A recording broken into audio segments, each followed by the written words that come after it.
How are you, Emma? I'm cool. What's up? Nothing much. What have you been doing of late? I am in every kind of business. That's cool. I'm in coffee. Okay. And we are building content creation centers. People, these days you have money. A center weziri. So also together co-creating content creation studios in different parts of the country. Okay. Because we believe that's where the media has gone, and we are trying to also tap into that market. But majorly or mainly, the more stock markets, trading financial instruments, basically. Stock markets. So is stock market the same as trading, or those are totally two different things? Because I've heard people talking about forex, then xness, then what? So I don't know, do they all lie under the same category? Do they follow the same rules? Like, I don't know. Basically, omuntu bwagamba forex, trading, stock market, sometimes omuntu awulira engeri gye kijjamu. Omanyi tulina engeri ebintu gye tubifunamu mu Uganda, nti engeri ekintu gye batukigambyemu engeri gye tukyanirizamu. Abantu balowooza nti forex trading kintu kipya, oba trading kintu kipya, oba stock markets kintu kipya. In fact, currently when you talk about trading, people think it is a scam. It is a platform for scammers, I'm telling you. Okay. Because of late, like when we've been in high school, campus, people have been risking tuition. Really? To do things of trading. Yeah. Nekabocha. You call it nekabocha, exactly. Anti-kocha. I remember a guy sold his laptop because they asked for some money to join that group of our kind of traders. So they teach you.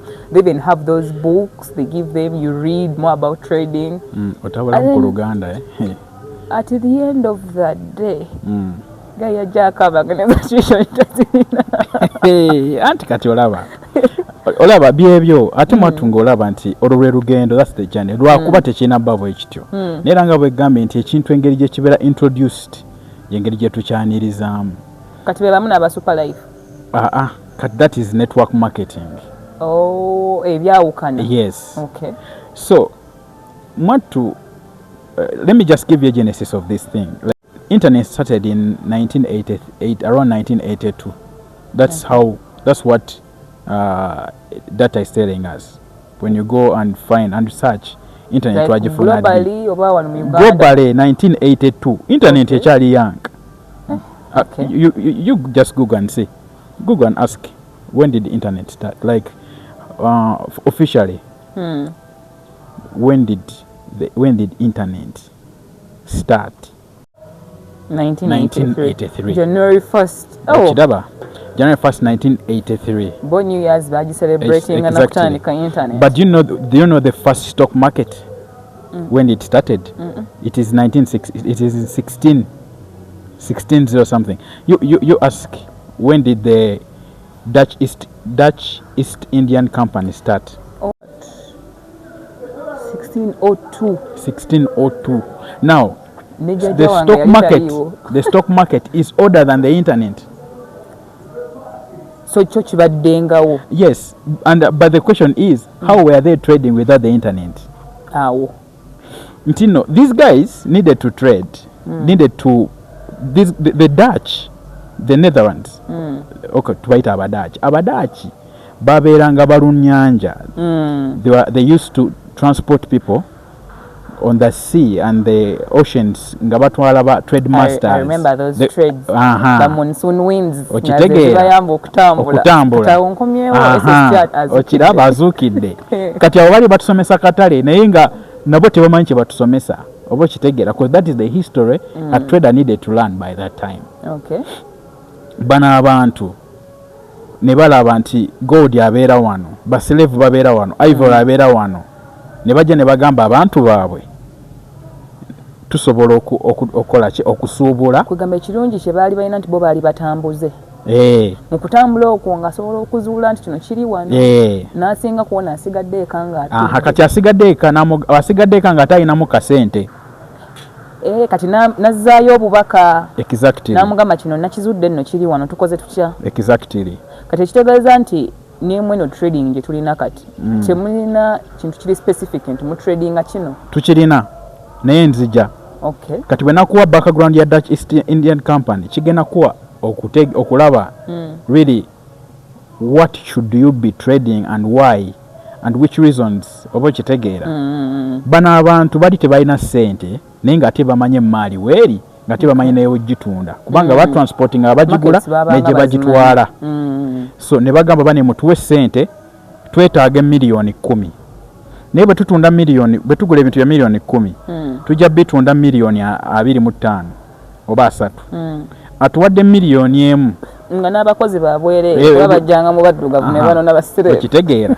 atuwadde miliyoni 1 tujja muwa bwezi okusinziira ku migabo kubanga bateekangawo ne bagaa katuteekewo emigabo emitwalo 10 nti tugigabanyeemu nti bwe tuba nga twagala for example bwe mbeera nga njagala miliyoni 10 nga nina abantu 10 buli muntu mbanja mpe miliyoni ki kitegeeza ngenda gamba nina emigabo 10 kati abantu abe 10 gy'emigabo buli muntu bw'aleeta omugabo miliyoni 1 gwe mugabo gumu nsobola okufuna abantu 5 ne bayita miliyoni 10 I just divide into shares nembawa nti nkuwa emigabo 2 bompa miliyoni 2 oba kitegeera so that is how it started to quantify to quantify and also to track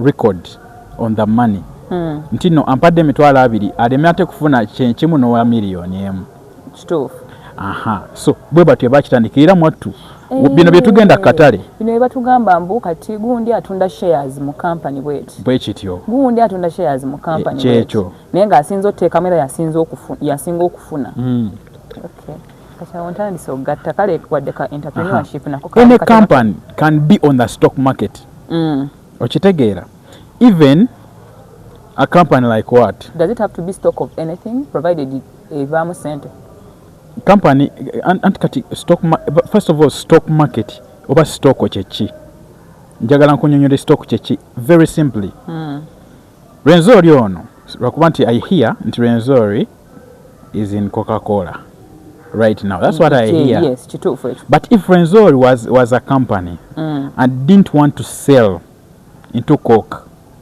it would we call it would bring its business in the public ne ushering in what we call IPOs IPO chechi initial public offers nti woba oyagala okulistinga company yo ku mitimbagano oku stock market olina osooka ogifula public waliwo emitendera gy'oyitamu nga mujjo you have to give the people of your locality a chance to be partner in your business before we list it on the global market zebaita IPOs initial public offer oba kitegeera era ojalaba nti bwogenda nodiga back in the crypto market nayo balina kyebaita ICOs initial coin offerings oba kitegeera kati company awo eba erina shares teba stock ziba shares kasite etuuka ku mutimbagano oba ku exchange ne bwe gutaba mutimbagano naye exchange obutale abantu bagamba nti I can buy oba kitegeera what was an IPO become a stock an example is MTN yali etunda IPOs in terms of COVID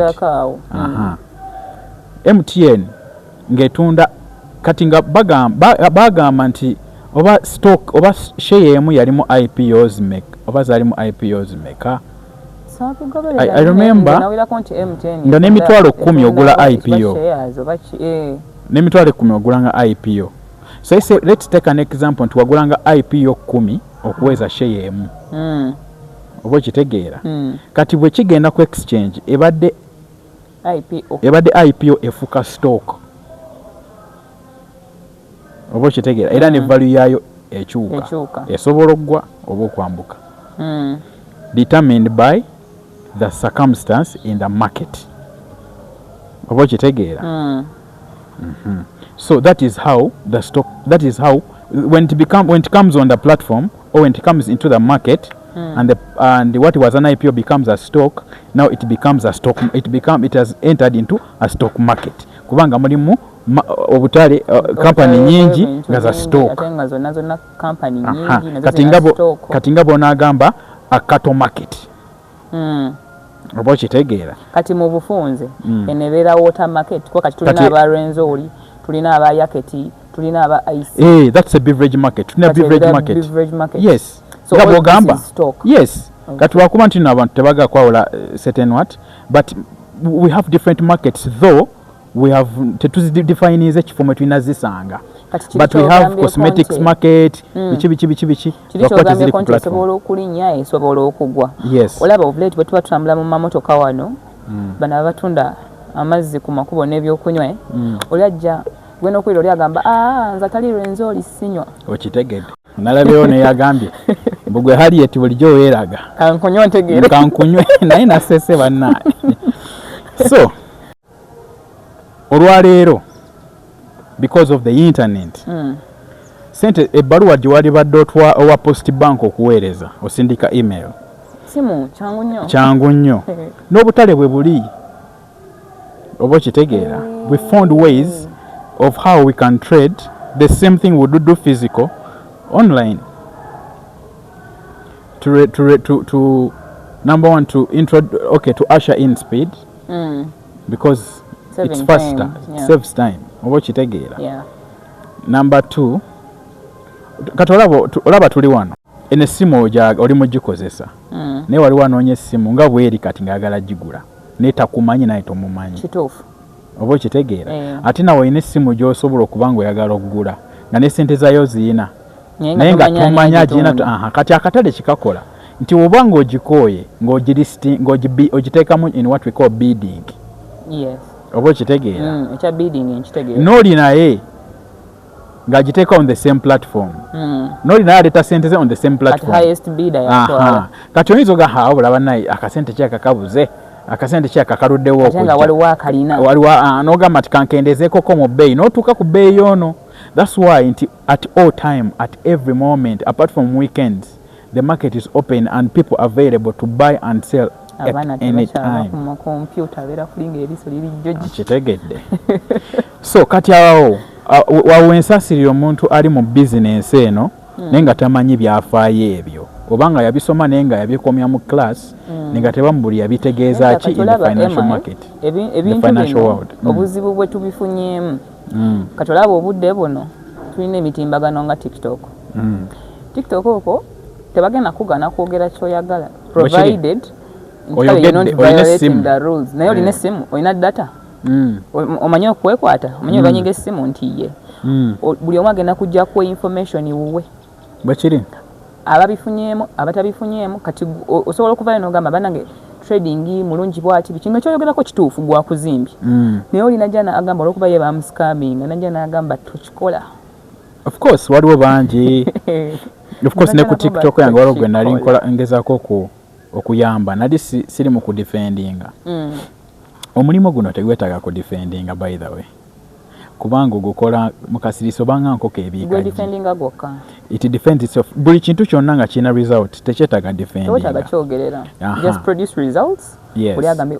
Then oli nakubuuza kale bwe kiba tekyetaaga kudefendinga lwaki kati okola video ng'okitugamba what is your intention oba okitegeera abalowooza nti no tekisoboka kubanga kati gwe imagine nti singa video eyo batogikoze nga nze ninayo bannange babiri bemanyi nti byagaana kati netukkiriza nti kati ebyo ebintu nedda bya bulimba byagaana gwe bw'ovaayo nga kikoledde nojja n'okola vidiyo eyo nze nyinza obutakikkiriza naye omu ku baana ababiri tebasobola kubanga bonna bakikyawa kyekimu waakiri oyomu agamba naye kale kankigezeeko omulundi omulala.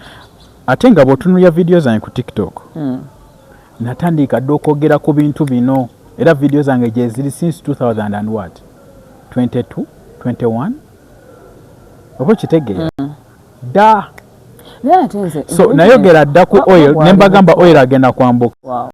Nayogera dda nti Netflix agenda kwambuka ngali mu $280 mu something video kweziri. Kati Netflix ali mu $100. You get? Yeah. Ntino muve mu bino mbusimanya dollar yen biki. There's a good market.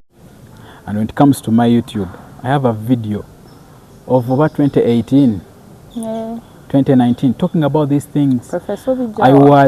I was in the first East African blockchain, like Africa, in fact, Budget Africa blockchain conference. I was there. Wow. So I have a background of corporate finance and investment banking and the spiritual, I call it spiritual background. When I say spiritual background, I mean I am a reader of the Bible. The Bible talks about the market more than any book. And people don't know that. Exactly. Because the market is about a human being. Now, you tell me the basic human basic needs is that wasomamu SST. Basic needs, food, shelter. Mbulira akemu kwe mugabo nkuwa industry. Food industry. Shelter. Kankunyonyola ebi mu food industry. Okay. McDonald's, take stock market. Yeah. Starbucks, take stock market. Yeah. Coca-Cola, take stock market. Yeah. Ebe nabigwa mu food. Shelter, of course. Real estate. Companies in real estate. Airbnb, Eric stock market right now. By the way, you get ku Airbnb. Omanye naku zina abantu bachibuddewo nnyo like. Katino nze nagula account ya Airbnb in 2017. So I've been in online business for a very long time. Oza Emma sigenda kwekwata gwe tulye ku sente. Sente tugenda alya. So these things are real. Mbulira yo gundi endala. Basic need endala. Medication. Doctors Garar oba Garali obichi oba Garar obichi. Doctor something. It is a company on a stock market. Yeah. And it is moving very well. There's a certain company in COVID that wanted to sell buckets, a certain machine akasobola okukebeera omusaayi mu seconds. Era stock wako n'ayambuka nnyo lwakuba nti nkerabidde erinnya. Wawonekana abazungu bali bakozesa aka COVID. Era nakali kali ka COVID. Era company yo yalinnya nnyo mu COVID.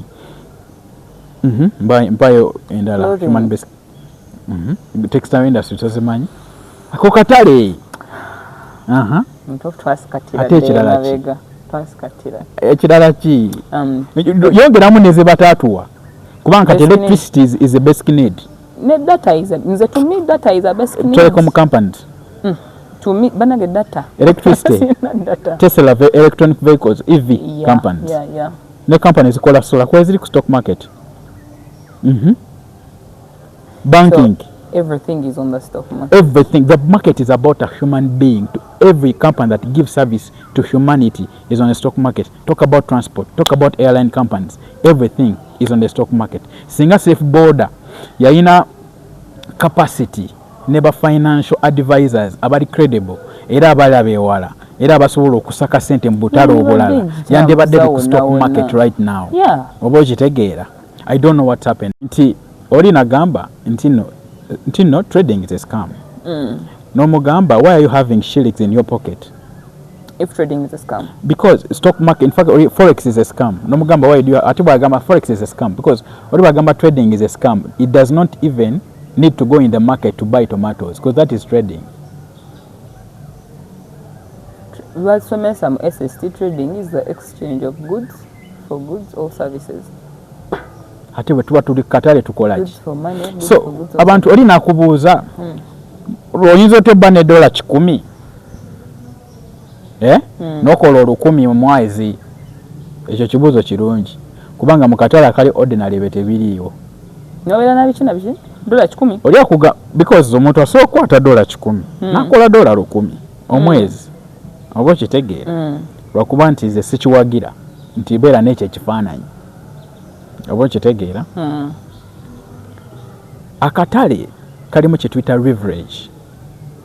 waliwo company banks ezigamba nti gwe bw'obanga oweekakasa nti eno essimu bw'ogigula emitwalo 800 osobola ogitunda ezisingawo yiyo weeri ne ssente ziizino naye tuweeyo emitwalo 20 gweoba oteekawo ng'omusingo tisinga edepreciatinga ng'omaze ogigula nekka mu mitwalo 60 2 gwe tobanja naye oli wiiringi okubanga yakakkako emitwalo 5 n'ogamba mumpe ezo zimmala zenfiiriddwa mu mpe ezange mukwate essimu yammwe okitegedde.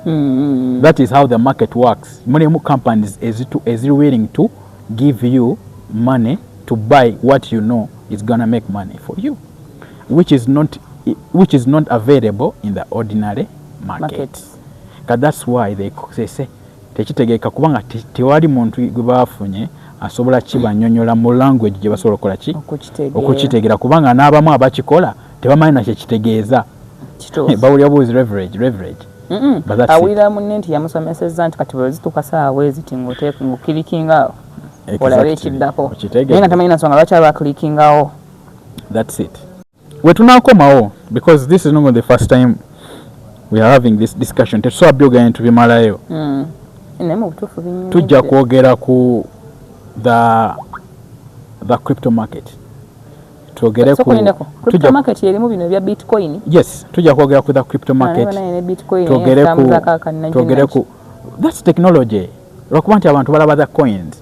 First let the coins be because that's a fruit. If it's a tree, we have a root and a seed. Bitcoin oba kiyita batya of late babadde bakyogerako simanyi oba kyekyo Dogecoin Doge zino eza Elon Musk musimanyi obuuba naye oba okola mmeka biri awo sibitegeera ebyo byonna nja bikunnyonnyola kozi nze ne Doge nzirina ate nagula dda Doge nga ne Elon Musk tanazoogerako Emma nakugambye sikuta ngenda kusika kitogi so nze bwolaba Binance yange exchange zeekoze sente zembadde like in exchange biki kutunda kugula ku withdrawing it's a lot of money so nazoogera mu kamera nyinza okwereetera abazibu bwengena ku blockchain yange okuba nze ffe twatandikadde okukola transaction eza Bitcoin dda omuntu tulina abayindi betuguza Bitcoin bangi tetusobola boogera kubanga these are clients. These guys started to buy from us Bitcoin ngali ku nusu kasanvu and we are custodians of their accounts. Till now these guys trusted us and they were green and we told them these things and they believed. There is no business in this world that puts you to the same level like Warren Buffett, like Steve Jobs who even died, like Mark Zuckerberg and every other billionaire. There is no business that puts you to that level apart from the market. Abantu bali bategera entrepreneurship. Sikutegera butegeezi. You are trading in their inventions. You are trading in their minds. Because if what they are doing, in fact, amayine kyogenda okuzzaako at whatever step. Omanyi value ya Apple leero? Apple is $2.9 trillion worth.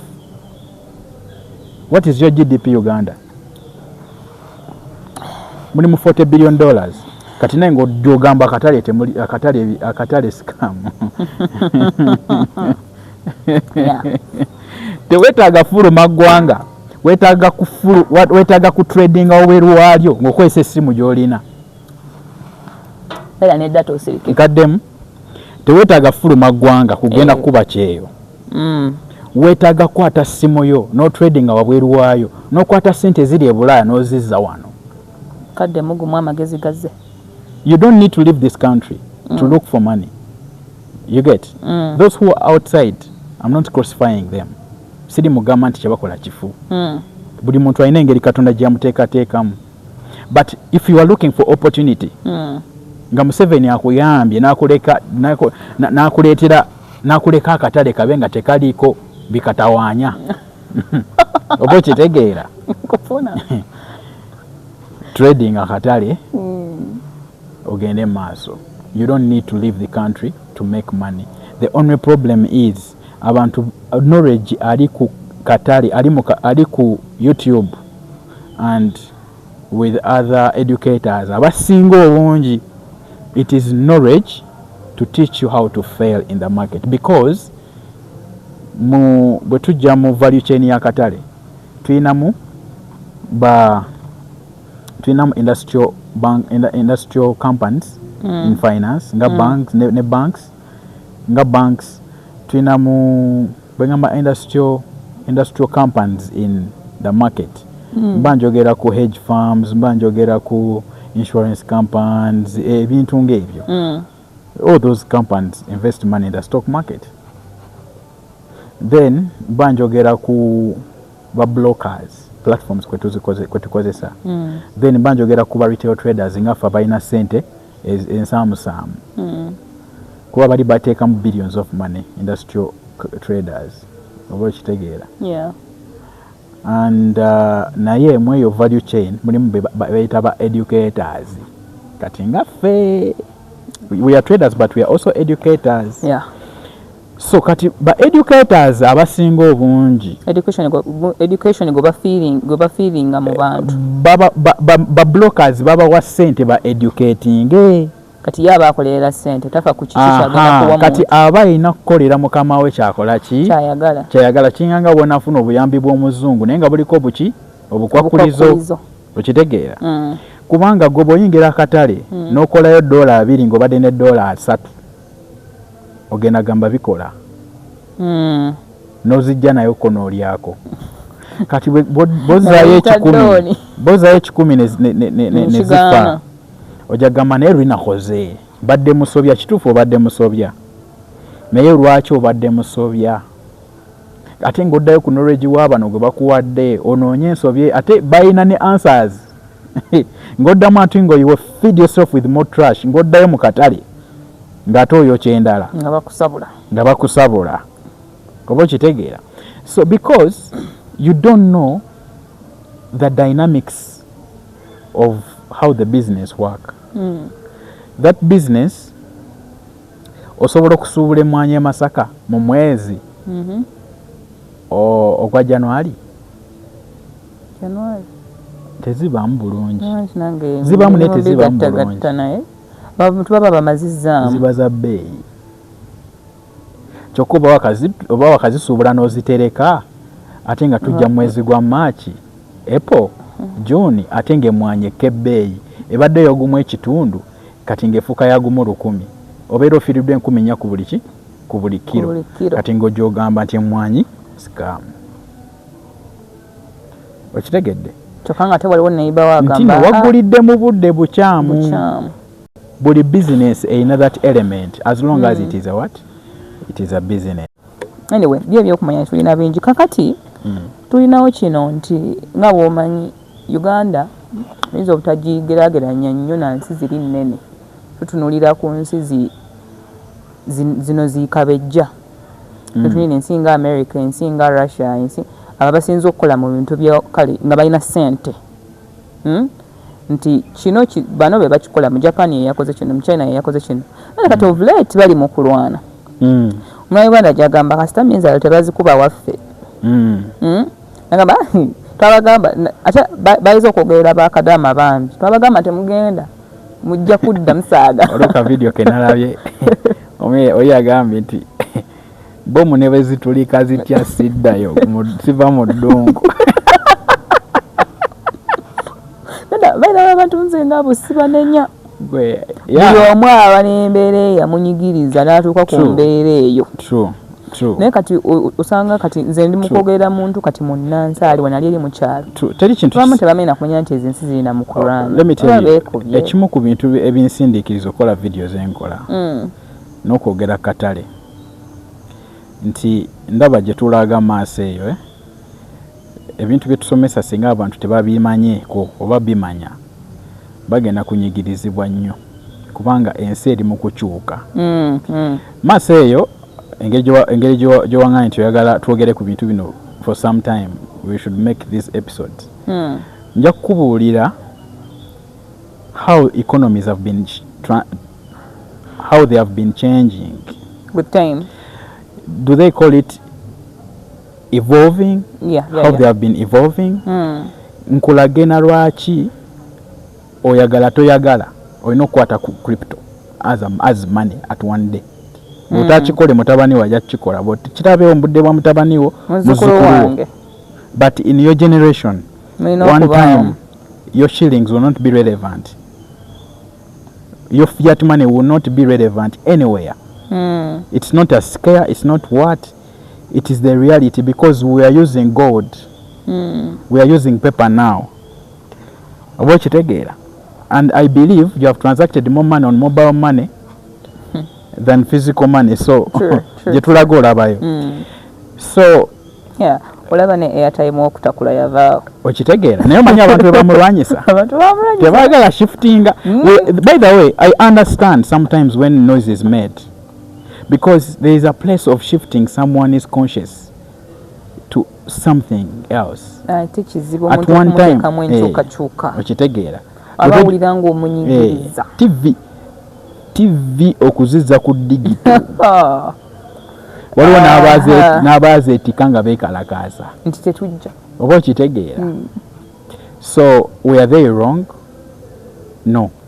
Enda kati we twakuliranga essimu y'eppeesa mama otakkiriza nagikwatako. In fact the statement was omwana omuto tolina kukwata ku ssimu ya muntu mukulu naye nga yappeesa eriko n'omulongooti.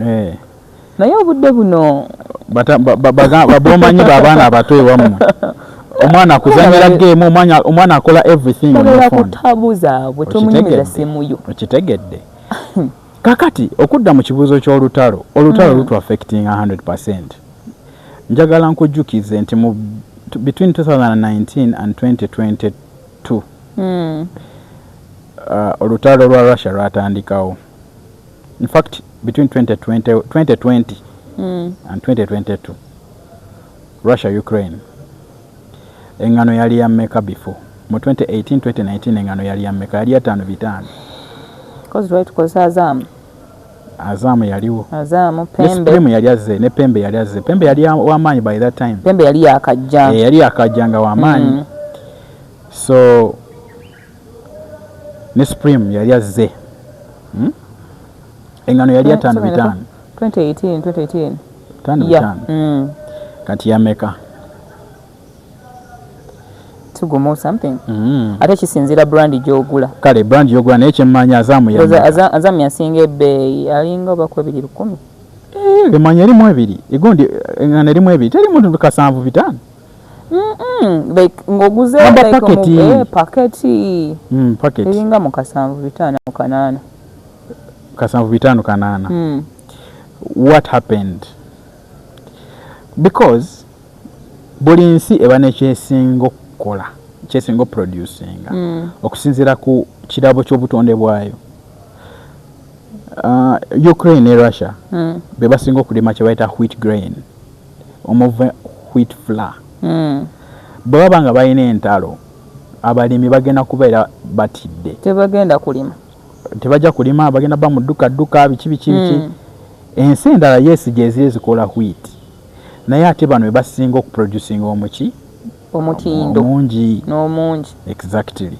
So that's why but there is a video I made before the war and I said people should buy engano in plenty. The videos on my TikTok account bastalking nembagambe be agenda kulinnya kati ekyo kati omanyi oli bwalowooza nti akatale alowooza agenda gamba isimaya JPY USD let me go sell buy. Nedda akatale kali deeper than that. It affects because the value chain of water the value chain of coffee Starbucks atandikira ku mulimi asooka naye agwera eri ku Starbucks naye njagala ogenda okebeera emitendera gy'okufuna amagoba.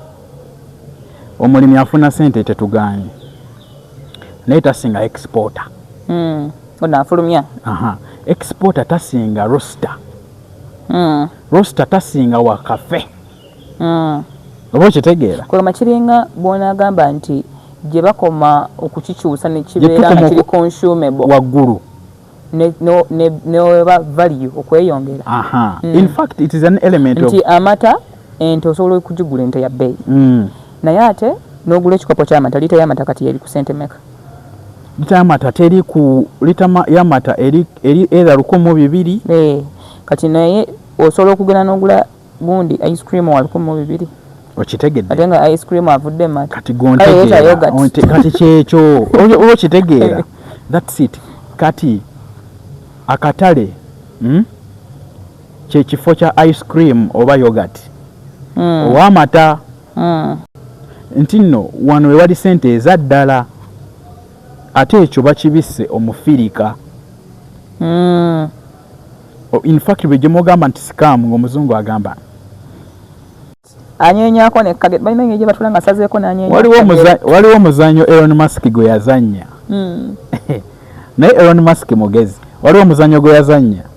Elon Musk alina trading company somewhere. Oba okitegedde? Teri muntu adealinga mu crypto nga talina company taliiyo naddala on that kind of level. Kati bano abantu basajja bagezi. Yagamba nti njagala kukola ki? Njagala kugula Twitter. Naye nga tanagamba nti njagala kugula Twitter nga batrader be bali ready. Kuba bamanyi eddoboozi lye likyusa akatale. Kituufu. Bwegamba nti njagala kugula Twitter akatale ne keeyongera abaana ne bateekamu ssente ne bakola ssente ezirina okugula Twitter. Naye ne yeefuula nti naagenda kukozesa migabo gyo okwewola ssente mu banka okugula Twitter. I bet if he did it but it was from formality, he had made money already. True. Ate bwe yamala n'agamba n'alaga nti yeekyanza ayinza obutagula emigabo ne gikka ate n'alyoka agula nga gimaze okukka. You see, ebintu bino abantu balekerawo biraba with ordinary eyes. Oba okitegeera? People love cheering. Elon Musk, Mark Zuckerberg. What makes him that is how he thinks. That guy said one day that there is answers for every question to someone who has elevated his consciousness to a level that permits him to ask that question for a particular answer. Ndi si buli muntu nti ali permitted obuuza ekibuuzo. Oteeka okuba nga ekibuuzo omwana wa P1 talina kubuuza bavuga batya emmotoka. Because si ye level kwali. Okitegeera? In his maturity. Obuuza bya level yo. Exactly. Oba okitegeera? So what are we doing? Actually in line with trade. What are we doing? Where are you in exactly. Trade? What are we doing? We are shifting people's consciousness to a place where we can answer them better. Kwa bwe nzija ne nkugamba akatale trading means this. I have a simple answer. Trading, who is a trader? A trader is someone who goes on the platform to wait to see if the market has given him opportunity, not to look for money, to see if the market has given him opportunity. He enters the market according to his principles, his game plan. He makes the money and then he withdraws it. But how many traders out there who know that that's what the market is? Because many people oluzukuka bwati nga kwata essimu ye oba kali wakati gatandika kubala kando. That's not trading, that's gambling. Kituufu kubanga agamba data nanzo kusereti because stoko zitandika kusaba meka ye bana data n'amala mugwako nga yakakayingira agamba stoko sawa satu ze stoko baba ne sawa zaabwe mboniza sawa mukaaga ziwere. Waliwo student wange yankubira nga atuyanye nangamba teacher nti nyamba data nkayingidde naye data weddeko naye nze nanze nampulira nkankana abanye osanga omuntu bamututte ne mubuuza otaddemu lot size ng'ayingidde ne looti nnene ne mugamba kankusindikire data amanye ekizibu kyo ne yeetaasa. But I have a lot of stories about the market. But now, I have seen people. I have trained some people. Not so many because omuntu okumufuula omuntu omuwa amagezi okubeera trade omulungi olina omuwa obudde. Kituufu. Oba okitegeera olina omuwa obudde n'omubuulira buli kintu, and I'm this person who doesn't want to skip anything. Mbanja nenkuwa buli kyensobola. Kuba tosobola kunkaza mu myezi 2 nze ne bw'oba nga tukola programu ya ssaawa 10 buli lunaku nsobola okuba nga buli kaseera nkubuulira ebintu ebipya katale mu byemabega mu history ne mu biriwo kati ne byosuubira ebinaabeera oba kitegedde okusinziira ku mbeera eriwo anti kati history with the present circumstances tells you what is going to happen.